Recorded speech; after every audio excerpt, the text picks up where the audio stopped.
Hello, welcome. My name is Chris from christopherhole.com and welcome to this video where we're going to be looking at the effects of long-term isometric training on core/torso stiffness. I've put the reference here. If anyone wants to look at it in any more detail, then by all means do so. You should be able to just pop that into Google and find it. To start with, I would just like to overview what this is, I guess, about or how it's put together. I put it together in 3 different videos. This is sort of like the introduction, where we're going to be talking about greater torso stiffness enhances performance in through 3 different mechanisms. Then we're going to be looking at what they did, so the workouts that the two groups did, and then we'll finally look at sort of the results and I guess like the conclusion and the discussion that they found at the end of the study. So just to sort of introduce these 3 videos. Obviously, we're talking about the long-term effects of isometric training. Dr. McGill is very sort of popular in his advocacy of isometric training over the traditional sit-ups, crunches, back extensions, so on and so forth. Not to sort of negate those in many ways, but he is a very sort of strong advocate of isometric training.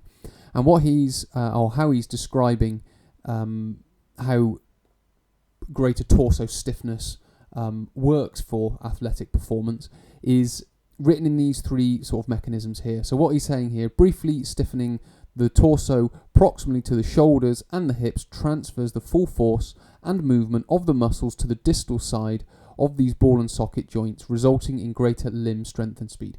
Now what that basically means is by stiffening your torso here on the proximal side of the ball and socket joint, so that would be this side of the ball and socket joint at the shoulder, this side of the ball and socket joint at the shoulder, and the same down at these 2 ball and socket joints down at the hip. So by stiffening the torso proximally to these joints, we get greater movement and force from the muscle on the distal side. So it basically transfers greater force and movement to the other side of the joint, which basically means down into the limbs. So the limbs have a greater strength and speed. Secondly, muscularly stiffening the spinal column enhances its load-bearing capacity, preventing buckling.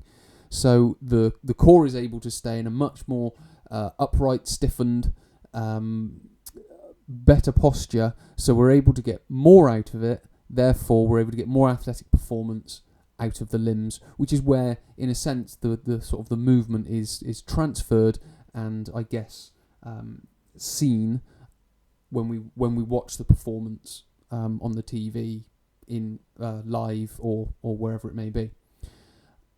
The muscular turgor of the associated with stiffness creates an armour over vital structures, enhancing resilience during contact sports. So that's just another one. During the contact sports, the torso is much more resilient when it's stiffened and when it's stiffened isometrically.